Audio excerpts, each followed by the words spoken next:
إنها الأم، فاتقوا الله يا شباب، اتقوا الله يا فتيات، اتقوا الله بأمهاتكم وآبائكم، اتقوا الله في أمهاتكم وآبائكم، وعجلوا قبل أن تحين لحظات الفراق.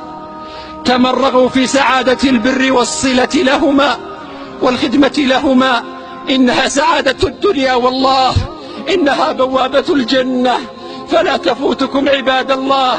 كان مذهب ابن عباس رضي الله عنهما أن بر الأم أفضل الأعمال، أن بر الأم أفضل الأعمال، وقال: إني لا أعلم عملا أقرب إلى الله عز وجل من بر الوالدة، وهو مذهب جماعة من السلف.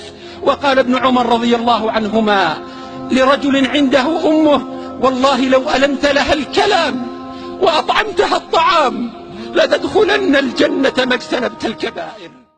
إنها الأم، فاتقوا الله يا شباب، اتقوا الله يا فتيات، اتقوا الله بأمهاتكم وآبائكم، اتقوا الله في أمهاتكم وآبائكم، وعجلوا قبل أن تحين لحظات الفراق. تمرغوا في سعادة البر والصلة لهما والخدمة لهما.